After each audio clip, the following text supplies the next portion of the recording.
Good morning students. Class 12th में electrostatic part के अंदर हमने chapter second electrical potential and capacitance में इलेक्ट्रिकल कैपेसिटेंस के अंदर हमने कुछ डेफिनेशंस पढ़ ली थी। ठीक है, देखो डेफिनेशंस आपको इसलिए बताई जा रही हैं क्योंकि डेफिनेशंस आगे इनका यूज है, उस समय फिर आपको बार बार बताया नहीं जाएगा। तो डेफिनेशंस आपको याद करनी है और 1-2 नंबर में पूछ भी लेता है। तो कल हमने पोलर और नॉन पोलर डाइलेक्ट्रिक मटेरियल के बारे में पढ़ लिया था। आज हम बात करेंगे कुछ स्पेशल पॉइंट्स की, जिसमें सबसे पहले अपने पास में पहला पॉइंट, कल हमने डाइलेक्ट्रिक मीडियम के बारे में बात किया था और हमने ये देखा था डाइलेक्ट्रिक मीडियम के अंदर कि डाइलेक्ट्रिक मीडियम में जो पोलर और नॉन पोलर है उसमें पोलर के अंदर तो पॉजिटिव और नेगेटिव चार्ज होता है, वो डज नॉट कोइंसाइड होता है, और नॉन पोलर में पॉजिटिव और नेगेटिव चार्ज कोइंसाइड होता है। जैसे हम पोलर और नॉन पोलर पर एक्सटर्नल फील्ड अप्लाइड करते हैं, एक्सटर्नल इलेक्ट्रिक फील्ड अप्लाइड करते हैं, तो जो उनके पॉजिटिव और नेगेटिव एटम्स हैं उसमें से पॉजिटिव एटम इलेक्ट्रिक फील्ड की डायरेक्शन में स्लाइटली मूव करता है और नेगेटिव एटम जो है वो इलेक्ट्रिक फील्ड के अपोजिट डायरेक्शन में मूव करता है। ये प्रोसेस जो है ये दोनों ही डाइलेक्ट्रिक मीडियम के लिए होती है, पोलर के लिए भी होती है और नॉन पोलर के लिए भी होती है। फिर हमने रिजल्टेंट ये निकाला था कि इंटेंसिटी, इसका मतलब हमने अगर इंक्रीज कर दी, हमने इंटेंसिटी इंक्रीज कर दी किसकी, इलेक्ट्रिक फील्ड की।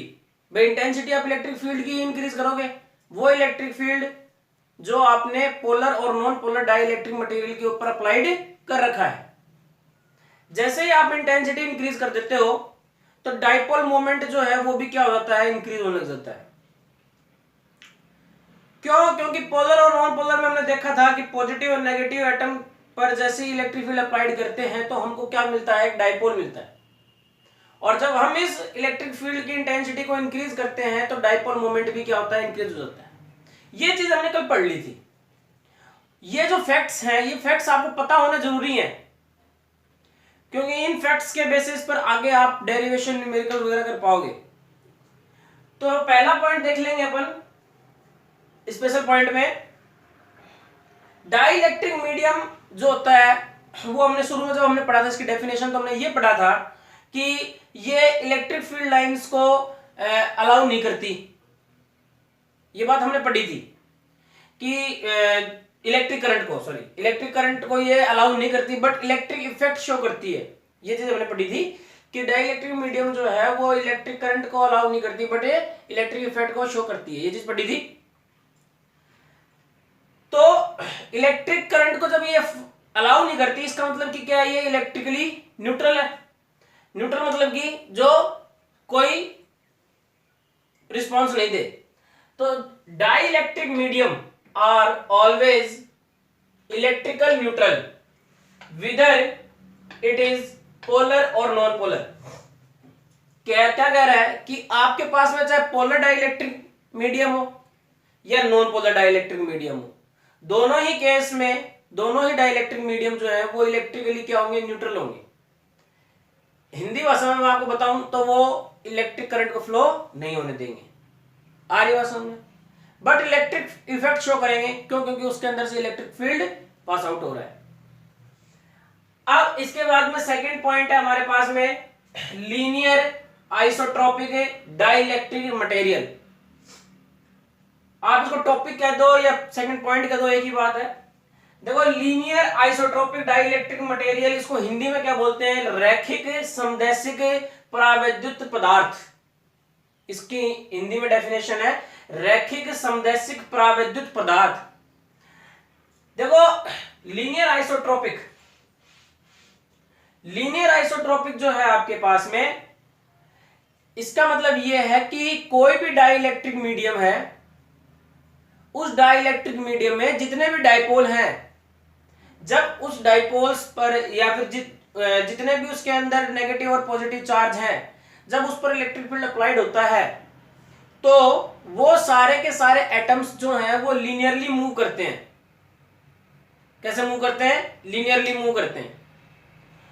तो the material for which induced dipole moment, ध्यान समझना, the material for which induced dipole moment, यानी कि किसी मटेरियल के लिए डाइपोल मोमेंट को इंड्यूस करना। इंड्यूस मतलब प्रेरित करना।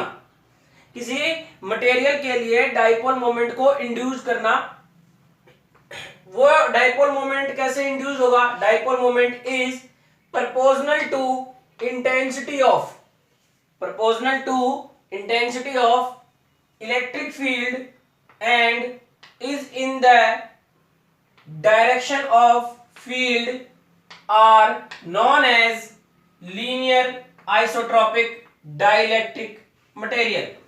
क्या कह रहा है? कोई भी आप डाइलेक्ट्रिक मीडियम ले लो, जब उस पर आप इलेक्ट्रिक फील्ड अप्लाई करोगे, अभी बताया थोड़ी देर पहले, तो आप अगर इलेक्ट्रिक फील्ड की इंटेंसिटी इंक्रीज करते हो, इलेक्ट्रिक फील्ड की इंटेंसिटी इंक्रीज करने का मतलब कि electric field, number of electric field line more applied on dielectric medium, ज्यादा नंबर्स के अंदर अगर आप electric field line dielectric material के ऊपर अप्लाई करते हो, तो वो जो डाइपोल मोमेंट डाइलेक्ट्रिक मटेरियल के अंदर अपने को मिला है वो प्रोपोर्शनल किसके होता है? इंटेंसिटी के। इंटेंसिटी आप बढ़ाओगे तो डाइपोल मोमेंट भी क्या होगा? बढ़ेगा। ओके, एंड और is in the direction of field, और जो डाइपोल मोमेंट जब ये बढ़ेगा तो डाइपोल मोमेंट, देखो यहां पर डाइपोल की बात नहीं कर रहा है, यहां वर्ड है डाइपोल मोमेंट। और मैंने कल आपको बताया था कि जब डाइपोल की बात करें तब ओनली आप किससे शो करोगे? पी से, और जब डाइपोल मोमेंट की बात करें तब आप किससे शो करोगे? पी वेक्टर से। यानी कि पी के ऊपर वेक्टर दे दिया, इसका मतलब कि डाइपोल की डायरेक्शन दे दी। डाइपोल की क्या दे दी? डायरेक्शन।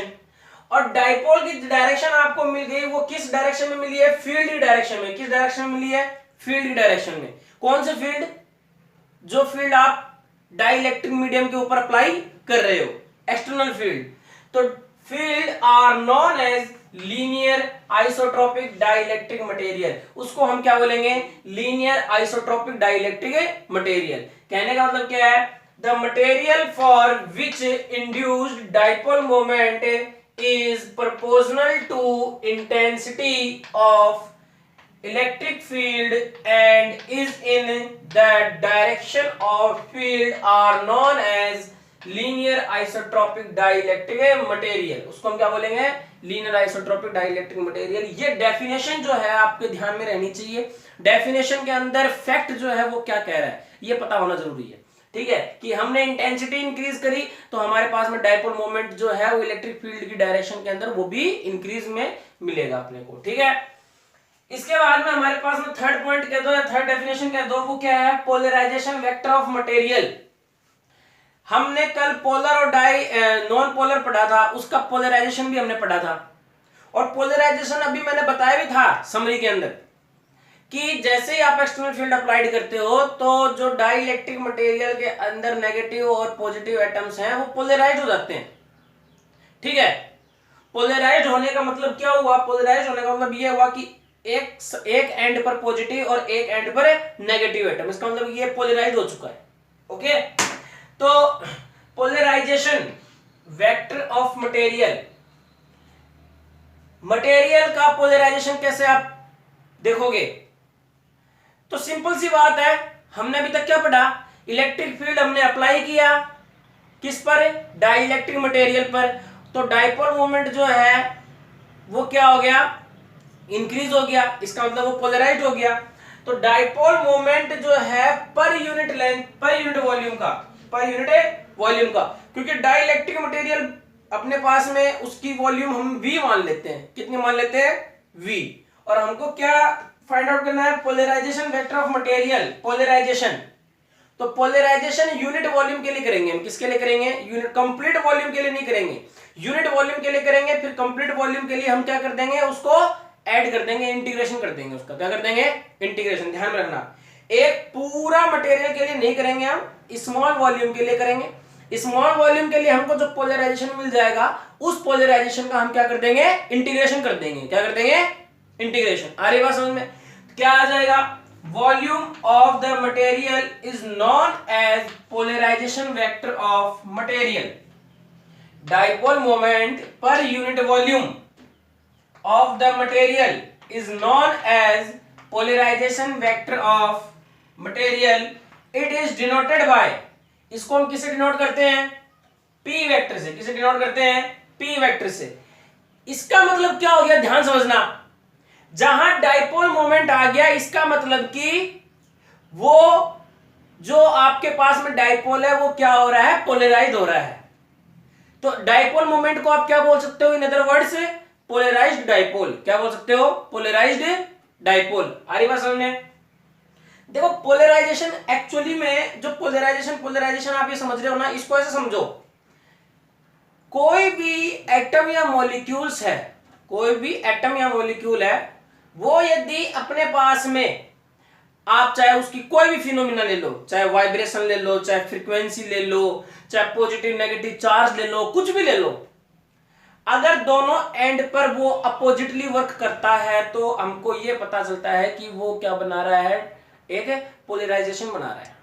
जैसे कि मैं आपको एग्जांपल देता हूं, सन की लाइट आती है, तो जो सन की लाइट यानी सन का जो रेडिएशन है, उसके अंदर जो एटम्स हैं, उनके अंदर जो एटम और मॉलिक्यूल है, वो क्या करेंगे? आपके पास में मूव करेंगे। कैसे मूव करेंगे? जैसे कि ये एटम है, ठीक है, तो क्या तो ऐसे मूव करेंगे या ऐसे मूव करेंगे, तो ये क्या हो जाएगा? पोलराइजेशन हो जाएगा इसका मतलब कि इस एटम का क्या हो रहा है? पोलराइजेशन हो रहा है। और अगर मूव नहीं करते हैं तो हम कोई ऐसा इंस्ट्रूमेंट लगाते हैं और उस इंस्ट्रूमेंट पे जब सनलाइट इंसिडेंट करवाते हैं तो वो इंस्ट्रूमेंट उस सनलाइट के एटम को जब पोलराइज करता है, यानी कि जो सनलाइट का जो एटम है उसको up and down, right to left, क्या नाम है, मूव करवाता है, तो हम कह सकते हैं कि अब सनलाइट क्या हो रही है? पोलराइज्ड हो रही है। क्या हो रही है? पोलराइज्ड। आ रही बात समझ?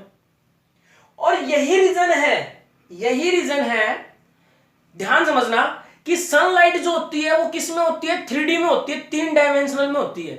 आपने कभी कभी सुना भी होगा कि अमूमन आप जब मूवी देखने जाओगे किसी मॉल में 3D मूवी, तो आपको एक चश्मा देंगे, पोलराइज्ड चश्मा जिसको अपन बोलते हैं, क्योंकि 3D मूवी जो है वो आपको बिल्कुल ऐसे नॉर्मल आंखों से नहीं दिखेगा, ठीक है, डिस्टरबेंस आएगा कुछ फिल्म के अंदर। तो आपको जो चश्मा देंगे, वो चश्मा जब आप लगाओगे तो जो मूवी से जो क्या नाम है रेडिएशन निकल रहा है, उस रेडिएशन के एटम को आपका जो पोलराइज्ड चश्मा है वो क्या कर देगा? पोलराइज कर देगा उस एटम को, यानी कि up and down and right to left move करवाएगा।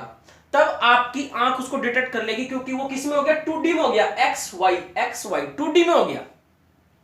अरे असल में तो जैसे 2D में हो गया तो आपकी आंख ने उसको डिटेक्ट कर लिया और आपको वो मूवी अच्छी दिखेगी, ठीक है।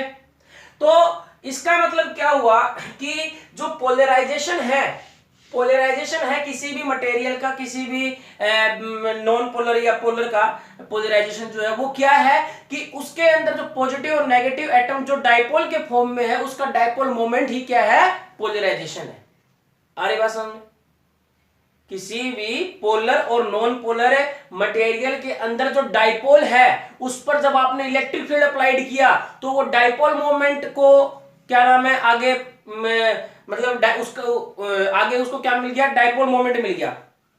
किसी भी मटेरियल में डाइपोल है, पॉजिटिव नेगेटिव एटम, जैसे एक्सटर्नल फील्ड अप्लाइड किया तो एक्सटर्नल फील्ड अप्लाइड करने पर आगे अपने को क्या मिला? डाइपोल मोमेंट मिला। इसका मतलब हम अदर वर्ड्स में क्या कह सकते हैं कि डाइपोल का क्या हो गया? पोलराइजेशन हो गया। क्या हो गया? पोलराइजेशन हो गया। और हमने एक्सटर्नल फील्ड बढ़ाया तो डाइपोल मोमेंट भी क्या हो गया? इंक्रीज हो गया। आ रही बात समझ में? ठीक है, इसको हम किससे डिनोट करते हैं? पी वेक्टर से। It is proportional to electric field. अभी अपन यही पढ़ते आ रहे हैं कि ये किसके प्रोपोर्शनल है? इलेक्ट्रिक फील्ड के। तो P vector is directly proportional to E vector. Directly proportional to का सिंबल टंगा क्या लग जाएगा? काई E। इसको हम क्या बोलते हैं? काई E। स्मॉल e है ये, और ये काई का सिंबल है इसका सिंबल है ये काई का, ठीक है। काई ई क्या है? ये एक कांस्टेंट है। Chi E is electric susceptibility which is measure of polarity, जो क्या मेजर करता है? पोलैरिटी को मेजर करता है। आ रही बात समझ में? ठीक है, ये सस्पेटिबिलिटी है। इसके बाद में हम बात करते हैं अगले टॉपिक के अगले पॉइंट की, डाइलेक्ट्रिक ब्रेकडाउन। एक बात ध्यान समझना, जहां पर भी ब्रेकडाउन आ गया, इसका मतलब कि कोई भी मटेरियल, कोई भी फिजिकल क्वांटिटी अपने मैक्सिमम पॉइंट से टूट रही है। कहने का मतलब कि आप की कैपेसिटी है 50 केजी वजन उठाने की, आपको दे दिया 51। ध्यान समझना, आपकी कैपेसिटी है 50 केजी वजन उठाने की, आपको दे दिया 51। उठा लोगे क्या? नहीं। यानी कि 51 पर आकर के आपका क्या हो गया? ब्रेकडाउन हो गया। क्या हो गया? ब्रेकडाउन। अब अगर मैं आपको दूसरे वर्ड में ऐसे कहूं कि आपकी कैपेसिटी 50 केजी वजन उठाने की है, तब तक आप क्या रहोगे? इंसुलेटर। ध्यान समझना, आपकी कैपेसिटी 50 केजी वजन उठाने की है, तब तक आप क्या रहोगे? इंसुलेटर। 50 केजी वजन उठा लिया आपने, अभी तक आप इंसुलेटर हो। 51 यानी 1 केजी इंक्रीज करते ही पूरा का पूरा 50 नीचे चला गया, आप नहीं उठा पाए। अब आप क्या बन गए? कंडक्टर। यानी कि 51 पर आपका क्या हो गया? ब्रेकडाउन हो गया। अब इसको थोड़ा सा अपन अपने लैंग्वेज में समझते हैं, जो इलेक्ट्रिकल लैंग्वेज है। When A high electric field, ध्यान समझना, when A high electric field is applied on dielectric medium, किसी डाइलेक्ट्रिक मीडियम पे, चाहे वो पोलर हो और चाहे वो नॉन पोलर हो, उस पर जैसे ही आपने हाई इलेक्ट्रिक फील्ड अप्लाई किया, देन, तो मेरे को एक बात बताओ, पोलर डाइलेक्ट्रिक मटेरियल और नॉन पोलर डाइलेक्ट्रिक मटेरियल पर जब आप एक्सटर्नल इलेक्ट्रिक फील्ड, ध्यान सुनना, पोलर डाइलेक्ट्रिक मटेरियल और नॉन पोलर डाइलेक्ट्रिक मटेरियल पर जब एक्सटर्नल इलेक्ट्रिक फील्ड आप अप्लाइड कर रहे थे, तो जो पॉजिटिव और नेगेटिव एटम है वो डाइपोल बन रहे थे। इसका मतलब कि इलेक्ट्रॉन्स जो है वो फ्री हो रहे थे, क्योंकि जैसे आप इलेक्ट्रिक फील्ड अप्लाइड करोगे किसी भी मटेरियल पे, तो जो उस मटेरियल के अंदर बाउंड इलेक्ट्रॉन्स हैं, बाउंड चार्ज हैं, वो एनर्जी पा करके बाहर निकलेंगे। तो मैंने अगर हाई इलेक्ट्रिक फील्ड अप्लाइड कर दिया, तो नंबर ऑफ इलेक्ट्रॉन्स ज्यादा निकलेंगे कि कम निकलेंगे? नंबर ऑफ इलेक्ट्रॉन ज्यादा निकलेंगे, कम निकलेंगे? कम निकलेंगे, ज्यादा निकलेंगे? बताओ भाई। हाई इलेक्ट्रिक फील्ड अप्लाई करने पर ज्यादा निकलेंगे। ज्यादा निकलेंगे, सिंपल सी बात है। हाई इलेक्ट्रिक फील्ड अप्लाइड करोगे तो नंबर ऑफ इलेक्ट्रॉन ज्यादा निकलेंगे। भाई दोबारा से, कोई भी मटेरियल है उस पर आपने इलेक्ट्रिक फील्ड अप्लाइड किया, तो उस मटेरियल का जो एटम है उसके लास्ट ऑर्बिट के इलेक्ट्रॉन्स एनर्जी लेकर के बाहर निकल रहे हैं। आपने इलेक्ट्रिक फील्ड इंक्रीज कर दिया हाई, तो number of electrons high, more than high, ठीक है। तो then electrons from its outermost orbit start becoming free and that dielectric now behave as conductor. तो जहां उस डाइलेक्ट्रिक मटेरियल में इलेक्ट्रिक फील्ड अप्लाई, ध्यान समझना, जब डाइलेक्ट्रिक मटेरियल पर इलेक्ट्रिक फील्ड हम अप्लाई कर रहे थे, तो नंबर ऑफ इलेक्ट्रॉन 2 निकल रहे थे। नंबर ऑफ इलेक्ट्रॉन कितने निकल रहे थे? 2। हम कंसीडर कर रहे हैं कि किसी डाइलेक्ट्रिक मटेरियल पर जब हम इलेक्ट्रिक फील्ड अप्लाई कर रहे थे, तो नंबर ऑफ इलेक्ट्रॉन कितने निकल रहे थे? 2। जैसे ही हमने इलेक्ट्रिक फील्ड इंटेंसिटी बढ़ा दी, electric field, high electric field applied कर दिया, नंबर ऑफ इलेक्ट्रॉन कितने फ्री होने लग गए? 10। तो करंट फ्लो होगी कि नहीं होगी? भाई पहले 2 ही फ्री इलेक्ट्रॉन मिल रहे थे, अब कितने मिल रहे हैं? 10 फ्री इलेक्ट्रॉन। और हम जानते हैं करंट कैसे फ्लो होती है, फ्री ऑफ इलेक्ट्रॉन की वजह से। तो करंट फ्लो हुई कि नहीं हुई? करंट फ्लो हुई, सिंपल सी बात है।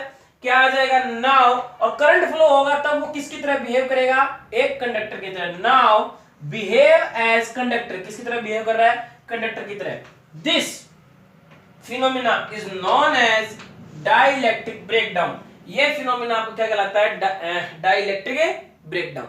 आ रही बात समझ में? हाँ, एक बार और।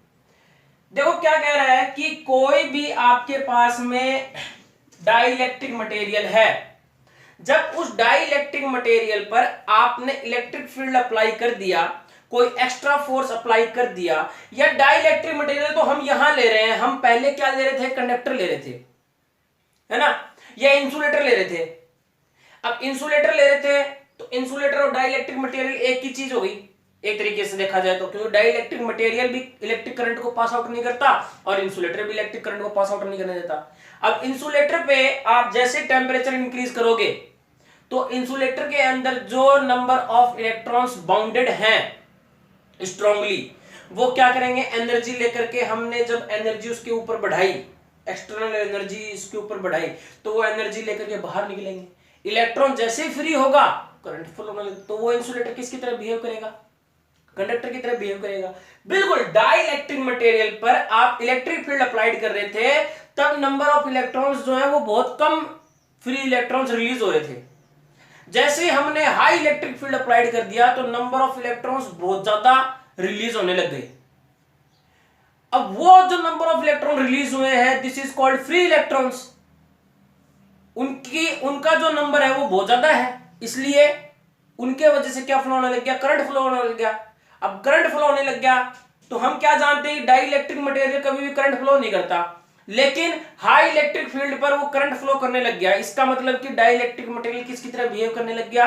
कंडक्टर की तरह, क्योंकि करंट किसमें फ्लो होता है? कंडक्टर में। इसीलिए हमने यहां पे लिखा कि this phenomena is noun dielectric breakdown, और नाउ बिहेव एज कंडक्टर। वो किसकी तरह बिहेव करेगा? कंडक्टर की तरह बिहेव करेगा। आ रही बात समझ?